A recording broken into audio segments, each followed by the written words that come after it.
a quiet neighborhood, a simple Wi-Fi network, and one man who believed he had the right to own what wasn't his. When a trembling family walks into Judge Frank Caprio's courtroom, they're desperate, exhausted, and terrified of the neighbor who refuses to leave them alone. But no one expects the reason he gives for suing them, or the darkness behind it.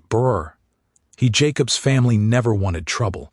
They moved into their small, peaceful home, hoping for a fresh start, a calmer life, and a place where their daughter could finally feel safe. But calm didn't last long. The moment their new neighbor, Elliot Granger, introduced himself, something felt wrong.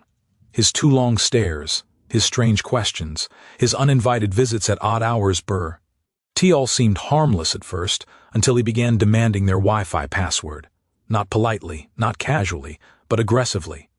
As if he believed he deserved it. And when the family refused, Elliot didn't just get angry, he took them to court. They stand before Judge Frank Caprio, facing a man who thinks boundaries don't apply to him, and the reason he gives for suing them is far stranger than anyone imagined. Elliot Granger stands in Judge Frank Caprio's courtroom with the confidence of someone who believes every strange thought in his mind is completely reasonable. 42 years old, dressed in an old suit that doesn't quite fit, his hands tremble with a mix of frustration, arrogance, and something else, something harder to define. He begins speaking with a tone that suggests he's been waiting for this moment his entire life. States that his neighbors, the Jacobs family, have wronged him in a way he finds deeply personal. And then he says something that makes the entire courtroom shift in confusion. H claims they owe him their Wi-Fi password. N? Asked, not suggested. O. Elliot calls it a community necessity. He insists that because their houses are close, their signals overlap, and therefore their internet should be shared. In his mind, proximity equals entitlement. Judge Caprio listens patiently as Elliot rambles about data speeds, online gaming, and how the Wi-Fi name, Jacob's home, is taunting him. N comes the first real shock. H accuses the family of intentionally weakening his internet connection by blocking spiritual energy. And though no one says a word, the silence feels heavy. The Jacobs family stands quietly to the side. The father, Daniel Jacobs, keeps his composure, but his voice carries weight when he finally speaks. Describes Elliot's constant attempts to guess their password, hundreds of tries, late-night banging on their door, strange notes left on their porch, and one evening when their daughter heard someone pacing outside her window at 2 a.m. Judge Caprio's eyebrows lift. Air is a question that rises in the mind of every person listening. What pushes someone to believe they deserve control over someone else's private life? Neil explains they tried to be patient, tried to stay polite, tried to ignore the bizarre behavior. But when Elliot began shouting through the walls, demanding digital access, they knew things had crossed a line. The family felt unsafe, scared, trapped in their own home. Elliot interrupts again, insisting that their Wi-Fi has emotional value to him, that he has formed a connection with it. His words echo strangely in the room. Judge Caprio leans forward slightly, sensing that something far deeper sits beneath the surface. And Daniel reveals something he has kept hidden until now, something that tightens every throat in the courtroom. He says this is not just about Wi-Fi, about fear. Because 2 weeks earlier, they found a small device near their fence, one Elliot later admitted belonged to him, a device designed to hack into networks. And suddenly, the lawsuit feels less like a nuisance and more like a warning. But what happened next left the entire courtroom speechless. Judge Frank Caprio leans forward as the courtroom settles into an uneasy quiet. Daniel Jacobs reaches into his folder and pulls out a small, grainy video file recorded on a motion sensor camera they installed after the first suspicious incidents. The clip shows a shadow moving along their fence late at night, fingers hovering over their router box, a small device blinking faintly in the dark. Elliot Granger, standing now, looks visibly uneasy, though he tries to mask it with indignation. He insists that the device was innocent, meant for network optimization. But the recordings tell a different story, someone trying to breach a private connection without consent. The evidence is clear, methodical, and undeniable. The Jacobs' daughter, Emma, speaks next. Her voice trembles at first, then grows steadier as she recounts the nights she heard whispers outside her window, footsteps pacing in the yard, and notifications on her phone that someone had attempted to log into their network dozens of times. She never mentions Elliot by name, but the implication hangs in the air like a storm cloud. Judge Caprio nods, letting the weight of the story sink in. The courtroom feels tense, almost fragile, as if holding its breath. Everyone waits for Elliot to respond, to explain this undeniable pattern of harassment. He claims it's misunderstood, that he was only trying to connect. But the judge's expression shows no doubt. Connection does not come through intrusion. Then comes the most shocking piece: text messages. Hundreds of them, all from Elliot to the Jacobs family, ranging from polite requests to veiled threats. One message reads, "You can't hide the signal from me. It's mine by right." Another, "I've watched you. You'll see what happens if you don't share." A hush falls over the room. The neighbor's lawyer whispers, "This is beyond a civil dispute. It's harassment." Judge Caprio finally speaks, his voice firm and calm, cutting through the tension. A private connection, a home, a sanctuary. These are not privileges to be demanded, they are rights to be respected. The rhetorical question hovers: how far will someone go when entitlement outweighs empathy? The courtroom shifts again as the Jacobs family grips each other's hands. They've never been in such a formal, intimidating space before, yet a sense of relief begins to creep in. They are finally being heard. But the chapter ends with an unexpected twist. Elliot reaches into his pocket, pulls out a small envelope, and slams it onto the judge's bench. The courtroom leans forward collectively. Inside the envelope, what appears to be a full list of every device ever connected to the Jacobs Wi-Fi, with timestamps and names. The air grows colder. Judge Caprio's eyes narrow. He evidence shocks even the most seasoned courtroom observers, because what Elliot claims next could change everything. Elliot Granger smirks as he holds the envelope above the bench, insisting that the Jacobs family has been sharing secrets through their Wi-Fi. He claims that the data proves he was justified, that every device they owned is essentially public property, and that he has the right to monitor it. His voice rises, echoing with a mix of conviction and madness. Neil Jacob steps forward, his knuckles white, heart pounding. He describes the countless nights his family spent terrified, the feeling of their private sanctuary being invaded by someone who refused to respect boundaries. He tells of Emma, his 13-year-old daughter, who stopped laughing at home, who avoided her bedroom at night, and who now hesitates to connect to her own devices. Judge Caprio leans back slightly, letting the words sink in. He doesn't interrupt. He never rushes someone's pain.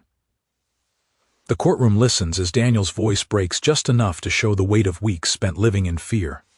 Why would anyone think they are entitled to another person's private life? Elliot scoffs, waving the envelope. "It's all there, proof. You can't deny it." Emma, the young girl, finally speaks. Her voice is small, trembling, yet steady in a way that surprises everyone. She talks about late-night homework interrupted by pinging notifications, about being frightened to scroll through her own messages, about losing trust in the very walls of her home. She doesn't accuse with anger. She just tells the truth, and her words carry more power than any legal argument. Judge Caprio's gaze softens as he listens. The room is quiet, except for the faint shuffling of papers and the occasional cough. The narrative is clear. This is not about Wi-Fi. This is about a violation of safety, trust, and peace of mind. Tension hits its peak when Elliot suddenly lashes out.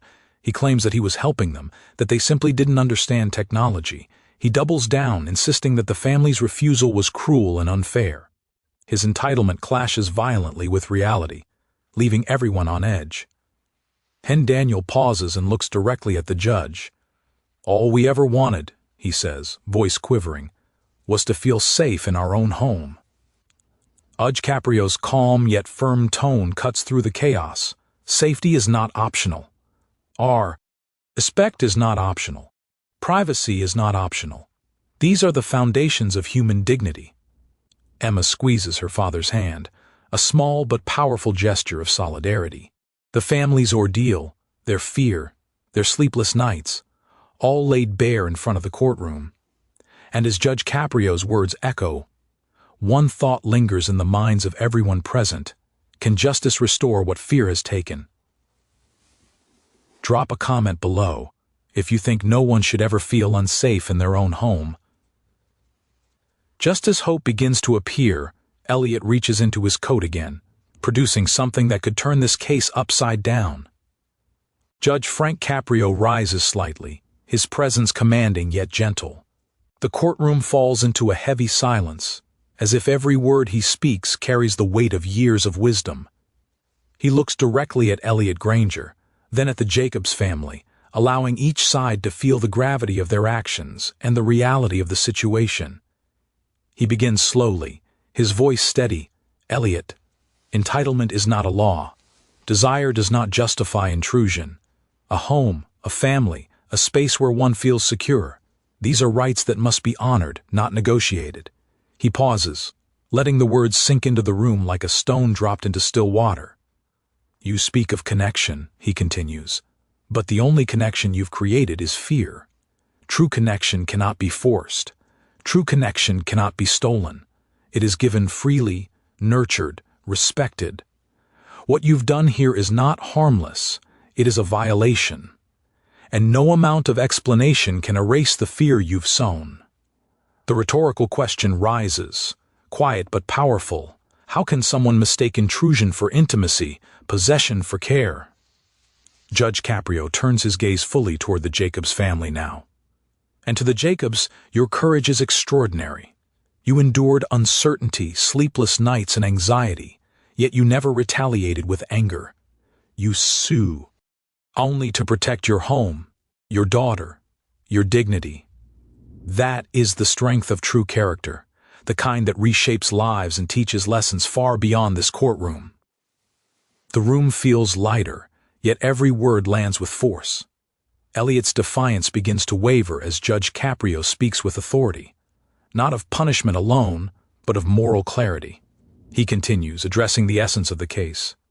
The internet, technology, these are tools, not rights. Privacy, safety, and respect are not optional. They are fundamental. Every home, every family deserves a sanctuary from fear. You must understand that your actions, no matter how trivial they may seem to you, ripple outward and touch the lives of others in ways you cannot imagine. A subtle pause fills the air.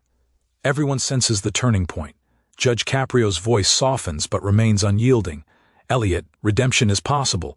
Understanding, remorse, change. These are within your reach, but only if you recognize the harm, only if you choose to respect the lives of those around you. Justice is not merely punishment. Justice is clarity, restoration, and sometimes an opportunity for transformation. The Jacobs family exhales, relief and hope intertwining. The courtroom holds its collective breath. The case, once mired in fear and absurdity, begins to tilt toward resolution. Like this video, if you believe, boundaries and respect should always come first. Just as Judge Caprio prepares to give his ruling, Elliot's final statement catches everyone off guard. Will it destroy any chance of redemption or lead to an outcome no one expected? Elliot Granger takes a deep breath, the courtroom tense with anticipation. His eyes dart between Judge Caprio and the Jacobs family. For the first time, his voice trembles, not with anger, but with something unfamiliar, uncertainty. I didn't understand, he begins. His words halt. I thought I was just asking. I never meant to scare anyone. I see now how wrong I was. A murmur ripples through the room. The Jacobs family exchanges cautious glances. Daniel's jaw tightens, but he doesn't interrupt. Emma's hand slowly unclenches from her father's. The air is thick with the possibility of change. Judge Caprio leans forward, his voice calm yet charged with weight. Recognition is the first step toward redemption. Elliot, what you have done is serious, but admitting the wrong is where transformation begins. You cannot undo fear, but you can choose to build trust, to act with respect, to be better. Elliot nods, swallowing hard. He extends his hand slightly toward the Jacobs family. I want to make this right. I'll get help. I'll do whatever it takes. The Jacobs family hesitates. Then Daniel steps forward cautiously. We just want to live in peace, he says softly. If you can respect that, then maybe this can end differently. A ripple of relief sweeps across the courtroom. Judge Caprio smiles faintly, the warmth of resolution spreading. Then let this be a lesson, he continues. Justice is not just punishment. It is understanding, growth, and at times, mercy. And today you have the opportunity to witness both sides, choosing a better path. Elliot nods again, this time with sincerity. Emma's eyes glisten with tears, not fear, but relief. Daniel exhales, the tension that had gripped his body for weeks finally melting away. The judge concludes, may every home, every family, and every individual remember that respect is the foundation of safety. Entitlement ends where empathy begins. Let this be a story of learning, accountability, and ultimately hope. The room seems to exhale together. Elliot's apology is genuine. The Jacobs family forgives, cautiously but openly. The absurdity of the lawsuit fades, replaced by something far more meaningful: human growth, lessons learned, and a miracle of understanding that few expected. Hit that subscribe button if you believe everyone deserves a second chance, and share this story to remind others about the power of respect and forgiveness. Judge Caprio's words linger as the family walks out, together, finally safe. The story of the creepy neighbor who sued for Wi-Fi goes viral, not for the strangeness of the case, but for the profound lesson it leaves. Boundaries matter, empathy matters, and even the darkest beginnings can end in light. If you were moved by this story, hit that like button and share it with someone who needs a reminder that respect and empathy are everything. Don't forget to subscribe for more heartwarming courtroom stories that show the human side of justice, and tap the bell to be the first to hear every inspiring tale. Comment below if you think forgiveness can truly change a person's life. Every view, like, and share helps these stories reach thousands, reminding the world that even in the strangest, most unbelievable situations, lessons about kindness, courage, and redemption can shine through. Judge Frank Caprio's courtroom isn't just a place of law. It's a place of transformation, and today we witnessed a miracle in action.